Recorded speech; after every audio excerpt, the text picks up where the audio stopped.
जो मेरो है जो तेरो है, और झगड़ा करके और बजा उतारन के लाग।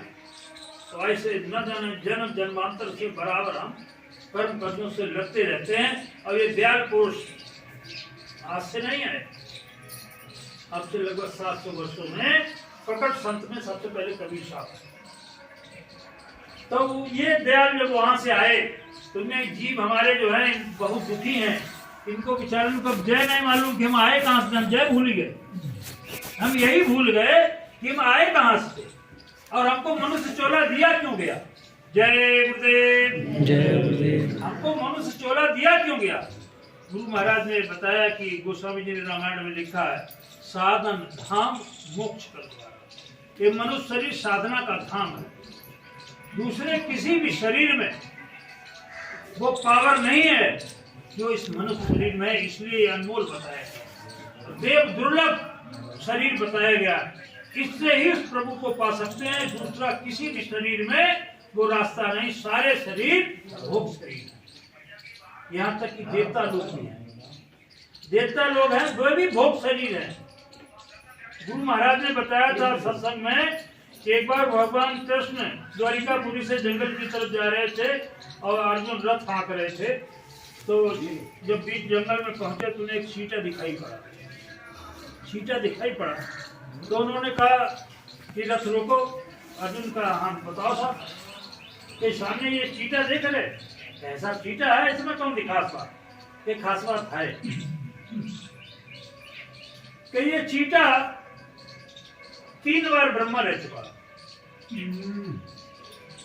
3 बार ब्रह्मा रह चुका है और इसके कर्म गिर गए चींटा की ओर में आएंगे। कर्म गिर गए चींटा की ओर में आएंगे। तो ऐसे देवता तक तो बचे नहीं। हम मानव बहुत छोटी चीज है लेकिन बहुत बड़ी चीज है कि हमको देव दुर्लभ ऐसा शरीर मिला कि उस प्रभु से पाने का इस शरीर से ही होकर रास्ता जाता है, दूसरे किसी भी शरीर में नहीं। सब भोग शरीर है। तो ऐसे करके भगवान शंकर ने जो जन्म मरण में जो पीड़ा होती है उसको बताया, इसको नहीं होती। और दूसरे क्या बताया था कि ये जब मनुष्य का शरीर, एक शरीर छूटकर जब दूसरे शरीर में जाता है तो पहले शरीर की उसको याद नहीं रहती है कि पहले हम किस योनि में थे, किस शरीर में थे, हम क्या कर्म करते थे, क्या नहीं करते थे, वो सब भूल जाता है। और काकभूषण जी के लिए दयाल प्रभु की दया कृपा से उनसे कहा इसको ज्ञान जो है बराबर बनो रहे। तो काकभूषण जी ने कही तो साहब हमें कौवे को शरीर हमारो अच्छो कम से कम मेरे ज्ञान तो बनो रहे। जितनी गुरु महाराज ने दया कृपा दी बातों हमारी बनी रहे। जय गुरुदेव। तो ऐसे करके काकभूषण जी थे, उन्होंने कहा इससे तुम्हारा कौवे का शरीर ठीक। अब कौवा को शरीर के लिए आप जब समझ रहे हो है तो मनुष्य शरीर में ही वृत्ति हमारी कौवा जैसी। हमारे हमारे मनुष्यों के बीच में बहुत ऐसे लोग हैं जिनकी वृत्ति पशुवत है, जिनके व्यवहार पशुओं जैसे हैं कि कोई कह दे यहाँ डालो, कह दे जाते मरखाओ भाई लच्छो। कोई इतने ज्यादा शैतान होता है तो जो कहते जाते मरखाओ भाई लच्छो। वो आदमी बहुत कुत्ता है, अरे भाई बहुत कौआ है, बहुत चाला। कनिंग शब्द आया है अंग्रेजी में, उसमें मतलब धूर्त चाला। जिस चालाकी में धूर्तता भरी हो उस चालाकी को कौआ की चालाकी कहा। तो काकभूषण जी ने तो हमारा ज्ञान अगर बनो रहे तो हमारा कौए का शरीर बनो रहा है। अब कौआ शरीर बनो रहने के लिए कौआ शरीर उनको थोड़ी रहे। अब इसमें भी देखो संतों की बड़ी दया कृपा छिपी गई। हम कौआ नहीं है तो हमसे कौआ पार रहा, हमारे ऊपर वजन कुछ उतारी तुम अपने ऊपर ढल लिया। हमको ऊट पटांग शब्द बोलकर और हमको गुनहगार ठहराकर और तुम हमारे ऊपर कर्मों का कर्जा उतार के अपने ऊपर ला। गुरु महाराज ने कहा कभी किसी की बुराई मत करो, कभी किसी की बुराई मत करो, वरना उसके पाप के बोझे से तुम दब जाओगे। हम बड़े दुखी हो, किस बात के लिए दुखी हो? जो चीज हमें मिलना चाहिए हमें मिलत नहीं, जो चीज हमें मिलना चाहिए जब हमें मिलत नहीं है तब हम दुखी हो। अब आज हमने एक जगह पढ़ो तो कि कोई आदमी जाके ले दुखी नहीं होत कि हम उड़े नहीं पाओ, होत कोई दुखी क्यों नहीं होत कि हम जानते जा चीज असंभव है या हमें मिल ही नहीं सकता।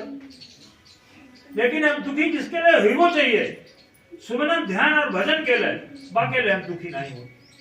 बाकी लोग हम अगर दुखी होने लगा जब गुरु महाराज ने क्यों वो मिलेगी, क्योंकि वो मिलेगी। हम दुखी उसी चीज के लिए होते हैं जो हमको मिलेगी या हमको मिलना चाहिए। जब हमारे चोट लग जाए तो अब उस बीच उनको भरना उल्टी सीधी बात है, कान लगा ध्यान बट जात तो ध्यान बट जात तो जब थोड़ी देर में, एक दिन में, 2 दिन में, 4 दिन में ठीक हो जाए, भूल जाए कि मैंने चोटों में तो वो मिल जाए तो हम चुप हो जाए। ऐसे ही जब उस प्रभु के लिए हम दुखी होते रहे, गुरु महाराज मानो सुमिरन ध्यान भजन नहीं बन। हकीकत में सबकी स्थिति जय एक जैसी है, थोड़ा वो अंतर भले हो, सबकी स्थिति एक जैसी है, लेकिन गुरु महाराज ने इतने सरल भाव से हमको बताया, समझाया और कहा कि देखो तुमसे अगर भजन नहीं बनता है तो सेवा करो। कभी कर्म जो हमारे ऊपर लदे हैं, एक दूसरे के लेने देने में तो लदे, तो सेवा करके भी अपने कर्म कर्जा उतारोगे, तुम्हारे भजन में बदल दे जाए। जब हम भजन नहीं कर पाओ तो सेवा करो, जितनी सेवा कर सकते हैं, तन से, मन से, धन से, जैसी हमारी स्थिति है। गुरु महाराज कह रहे ज्यादा बड़ो आदमी है वो धन से सेवा कर, बाकी तन की सेवा करवे लागे बाकी दे ही नहीं। और जो बेचारो लटो गरीब है बाकी पैसा नहीं तो वो अपनी तन से सेवा करे। हमारे सत्संगी प्रेमी थे टाटधारी, अपने जिले के, शरीर छोड़ चुके हैं, मेघनाथ वर्मा जी। वो कहते थे कि हम जीवन में जो कुछ करते हैं, जो भी उत्पादन जो भी पैदा करते हैं, उसमें 10वां हिस्सा गुरु का होता है। उसमें कहा 10वां हिस्सा गुरु का होता है। और गुरु महाराज ने भी मंच से कहा या तो तुम मेरे बच्चे बन जाओ या मुझे अपना बच्चा समझ लो। गुरु महाराज ने मन से ये बात कही है कि हमको भी एक अपने परिवार का सदस्य मान लो, या तो मेरे बच्चे बन जाओ या मुझे अपने घर का बच्चा समझ लो। तो हिस्सेदारी हुई गई। वे तो 10वां हिस्सा बताओ तो पता लो, हम घर में 6 ही जने हैं तो 7वां हिस्सा लो। गुरु महाराज 7वां हिस्सा बन जाए और वजन बढ़ेगा और वजन बढ़ेगा। तो कहने का मतलब ये है कि गुरु महाराज ने कहा कि हमको भी अपने परिवार का सदस्य मान लो। जब हम अपने परिवार का सदस्य मान लेंगे तो उनकी परिवार में जो भी हम करते हैं उसमें उनकी हिस्सेदारी होगी। अब उसको निपटाने के लिए वर्मा जी ने एक बहुत बढ़िया तरीका बताओ। बोले 10वां हिस्सा निपटाने के लिए 24 घंटे में लगभग 2.5 घंटा 10वां हिस्सा हो। 24 घंटे में 2.5 घंटा लगभग 10वां हिस्सा होता, तो हम 2.5 घंटा भजन को बैठे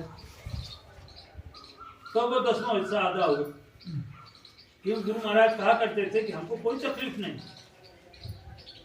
शरीर में कहीं तकलीफ होती थी तो गुरु महाराज से कहते दवा ले लो, तो गुरु महाराज गुस्सा होने लगते थे, मुझे किस बात की तकलीफ, मेरा दर्द तो तुम्हारा सबका है, तुम्हारा सबका दिया हुआ दर्द है। तुम अगर सब लोग भजन करने लगो तो मेरा दर्द अपने आप खत्म हो जाए। कहते भजन करने लगो, हाँ, तो मेरा दर्द अपने आप खत्म हो जाए। तो ये तुम्हारा सबका दिया हुआ है, क्योंकि तुम्हारे जब मैंने नाम दान दिया था तुम्हारे 75% कर्मों का भार गुरु महाराज ने अपने ऊपर लिया। गुरु महाराज जब सेवा कार्य चलता था तो वहां भी गुरु महाराज जाते थे सेवा में, जहाँ कहाँ सेवा होती थी वहां गुरु महाराज जाते और माला उनकी चलती रहती। हमने खुद देखा माला उनकी चलती रहती। तो उन लोगों ने कही कि हुजूर आपको तो काम हुई तो आप जो माला का जपा, उन्होंने की माला जब जपत हम तुम्हारे लिए। और दूसरे गुरु महाराज ने कहा जब तक श्वासें चलती हैं तब तक बराबर भजन करते रहिए, आपका भले ही काम हो जाए। काम हो जाने का मतलब ऐसे मतलब आपने चलो कोई तुमने अनुष्ठान ठानो करो तुम्हारो काम पूरा हो गो, तो का काम के तुम्हारी इस साल खेती में तुम्हारी खूब लग गई तो आगे खेती करनी बंद कर दी। तो गुरु महाराज के अंतिम श्वास तक बराबर भजन की आशा लगाए रहिए। अगर भजन की आशा नहीं लगाओगे तो इतिहास देख लो, बड़े बड़े ऋषि मुनि धराशायी हुई, जीवन भर की तपस्या उनकी क्षण में सब भंग हो गई। तो इसलिए गुरु महाराज का बराबर, हमारे पिताजी के गुरु भाई थे, उनकी अवस्था उस समय